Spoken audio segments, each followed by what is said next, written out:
Beds and Gardens, and we're just passing the midway point in May, and at this point we've been watching commercials for national brands for the last couple of months showing plants that are huge and full and in bloom and green yards, and it makes us feel here in the upper Midwest that our gardens are way behind and it's never going to be spring.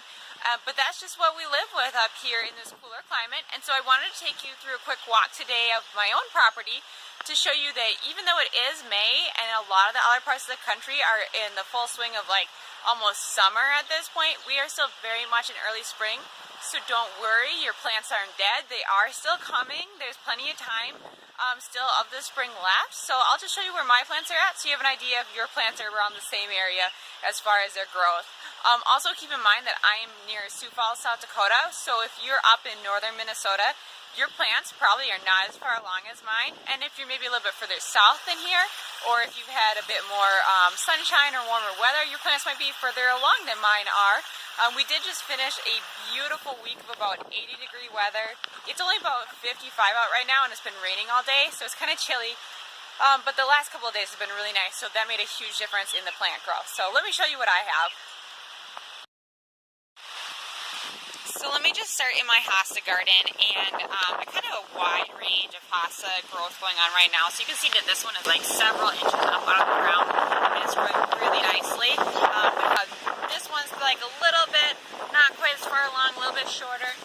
Another small one, still like really tightly curled as it comes up out of the ground. Here, you can see still very, very small, only a couple inches up so far. But it's coming nicely, so it'll be just fine. Even less growth right here. I think this is my praying hands hosta, but since it's so small right now, I can't even tell. That's less than an inch of growth that I have so far on that plant.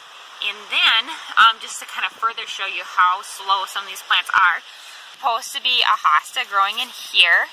Also, I haven't seen any growth yet. It was nice and healthy last fall, so I feel like it should have come back and like survived the winter, but I mean, I'm not really seeing anything in there, but it might still come. Amongst my different hostas, it seems like the blue ones are the slowest to come because all of these hostas, and there's a few more over here, and a few more over here. Like I collect hostas, as I've mentioned before, but none of my blue hostas have really shown any signs of life yet, so I'm kind of curious to see if maybe they're going to be really late in coming this year. As I continue around the yard, a couple other things to maybe point out. I have this beautiful bleeding heart that's like blooming right now, so bleeding hearts always look the best in the spring. There's my bleeding heart bloom. So they look awesome right now, and hopefully that one will continue to bloom for a good couple of weeks for me. I can see some other small buds on there, so that'll be a nice plant for me.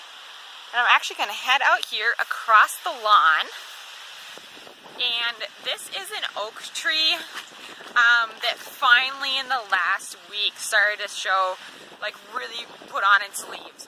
But even as I get up closer here for you to see, these leaves themselves still aren't even full grown. Like those leaves are still going to fill out a little bit further, and then they're still light green like the new growth. So that's going to continue to brighten up, or actually I should say darken up into a deeper green. And these right here, those are the flowers of an oak tree. So that's what an oak flower looks like. This one's a northern red oak. We just planted this one last year. These are super ugly trees when they're young, these Kentucky coffee trees, but they are awesome as they mature. So I'm going to follow this branch up. There you can see those leaves a little bit better. So like honey locust, espresso coffee trees, red buds, they're all part of this same family, and they're really, really late to leaf out in the spring. So right when you think that they're dead, then they finally pop up and start to grow. And even as I scan out here to our grove of trees, you can see a lot of bare branches. That's all honey locust. A lot of our grove is honey locust trees. And so anywhere that you see a branch that's not very well leafed out, that's all honey locust. So they might still take another week or two before I can really look out here and see a fully leafed out grove. This right here is our sugar-time crabapple. So that actually leafed out a couple weeks ago, and you can see it's in full bloom right now. So this is a really beautiful tree. It has like the buds when they're young. When the buds are young, they're kind of more of a pink tone, if you can see that in there. And then when they open up, they're this nice bright white. So really beautiful tree, and then it's going to put on fruit midsummer, and they're just like bright cherry red fruit that grows on this tree. Coming across over here to my flower garden, really the only bloom I have going right now is my catmint, and that's one of the reasons I love catmint so much, is that it does give a nice spring bloom. So this is kind of my only bloom right now, but my phlox is up nice and tall, and then I have right here some iris growing really well. I don't even remember what I planted there. That might be a baptisia? No, I don't remember. I guess we'll find out later. Write down when you plant stuff. Over here further, I have some nice salvias that are coming. There's flower buds just barely starting to form way down deep there in those folded leaves, so I bet I'll have blooms here in the next couple of weeks. Actually, this one, even it's going to bloom sooner. You can see there's my buds right there, so I'll have blooms on that salvia soon. So right here is my flame grass, my miscanthus, and if you remember from, oh gosh, it's been several weeks since I posted a video talking about the fact that miscanthus flame grass is a warm season grass, and it doesn't come up nearly as quickly as your cool season grasses. And so this is where we are in about the 3rd week of May. I just barely have a few shoots. This one's pretty young, so it's maybe a little bit further behind than some of the other ones in the area, but not by much. So if you have grasses that haven't shown any signs of life yet, you don't have to worry. They might still be coming.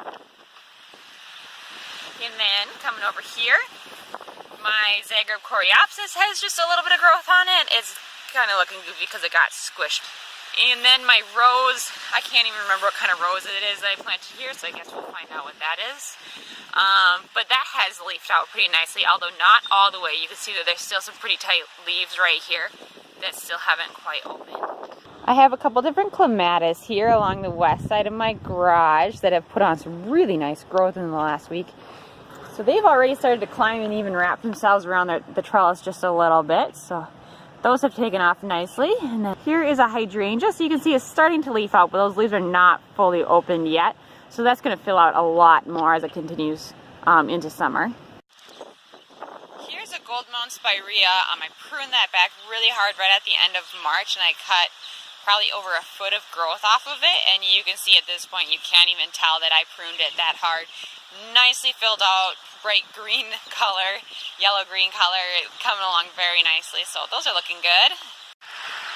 And I'm just going to finish up over here in this last flower bed. So this flower bed probably gets the most sun out of anything I'm showing you. It's kind of this island planter that I have, or island area I have right at the end of the driveway, so there's not much shade at all. So this has the most growth on it by far. So here's another catmint or nepeta. And you can see that one's in full bloom, looking really, really nice. I just love those. Gives a nice spring color. And over here, back here is some black-eyed Susan.